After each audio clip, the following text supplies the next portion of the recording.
Assalamualaikum warahmatullahi wabarakatuh. Perkenalkan nama saya Zahra Erita dengan NIM 22042077. Baiklah, di sini saya akan menjelaskan tentang sistem informasi manajemen basis data. Sistem manajemen basis data. Sistem basis data merupakan perpaduan antara basis data dan sistem manajemen basis data atau SMBD. Sistem manajemen basis data atau database management system atau DBMS adalah database dan program untuk mengaksesnya. Sistem manajemen basis data atau database manajemen adalah perangkat lunak sistem yang memungkinkan para pemakai membuat, memelihara, mengontrol, dan mengakses basis data dengan cara praktis dan efisien. Lalu komponen-komponen sistem basis data. Yang pertama yaitu hardware sebagai pendukung operasi pengolahan data seperti CPU, memori, disk, terminal, dan sebagainya. Yang kedua, software sistem operasi Windows 9 kali, Windows 2000 atau XP, Linux, Unix. Yang ketiga, software pengelola basis data. Yang keempat, software program aplikasi. Yang kelima, basis data atau semua data yang diperlukan, dipelihara, dikelola oleh sistem basis data. Dan yang terakhir, pemakai atau pengguna basis data. 3 elemen dasar dari sebuah database. Yang pertama yaitu pemakai yang terdiri dari operator, programmer, database administrator. Yang kedua, elemen isi data. Elemen ini kita perlu meninjau cara kerja komputer secara fisik. Yang ketiga, elemen penyimpanan yang membutuhkan tempat yang disebut memori.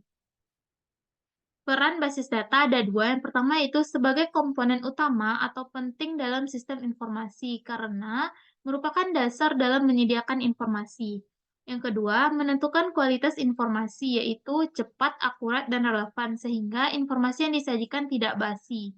Informasi dapat dikatakan bernilai bila manfaatnya lebih efektif dibandingkan dengan biaya mendapatkannya. Keunggulan sistem manajemen basis data yaitu yang pertama mengurangi duplikasi data atau data redundancy, menjaga konsistensi dan integritas data. Yang ketiga, meningkatkan keamanan data, meningkatkan efisiensi dan efektivitas penggunaan data, meningkatkan produktivitas para pengguna data, memudahkan pengguna dalam mengalih informasi dari kumpulan data, meningkatkan pemeliharaan data melalui independensi data, meningkatkan pemakaian bersama dari data, meningkatkan layanan backup dan recovery data, dan mengurangi konflik antar pengguna. Lalu kelemahan dari DBMS, yang pertama yaitu memerlukan suatu skill tertentu untuk bisa melakukan administrasi dan manajemen database agar dapat diperoleh struktur dan relasi data yang optimal. Yang kedua, memerlukan kapasitas penyimpanan baik eksternal maupun internal agar DBMS dapat bekerja cepat dan efisien.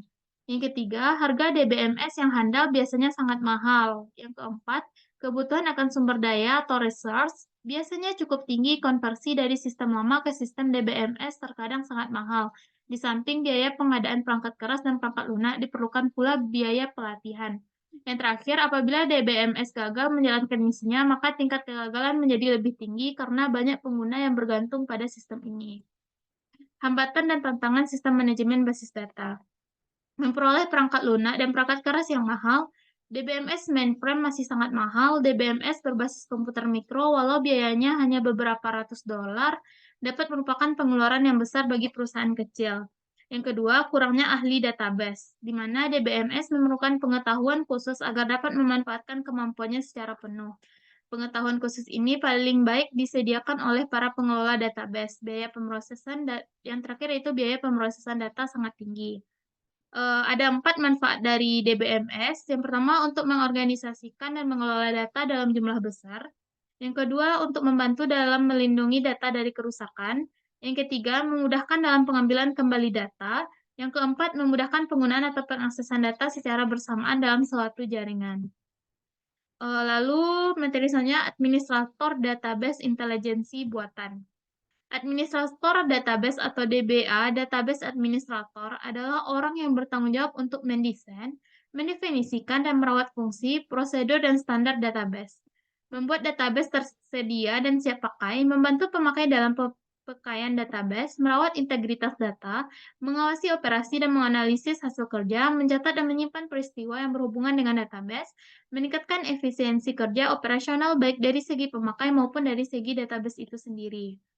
Adapun peranan dari seorang database administrator atau DBA, yang pertama yaitu pemasangan perangkat lunak baru, yang kedua konfigurasi hardware dan software dengan sistem administrator, yang ketiga pengamanan administrasi, yang keempat analisis data, yang kelima database desain atau awal, data pemodelan dan optimal, dan yang terakhir yaitu bertanggung jawab atas administrasi perusahaan yang berhubungan dengan database dan analisis, desain, dan penciptaan database baru.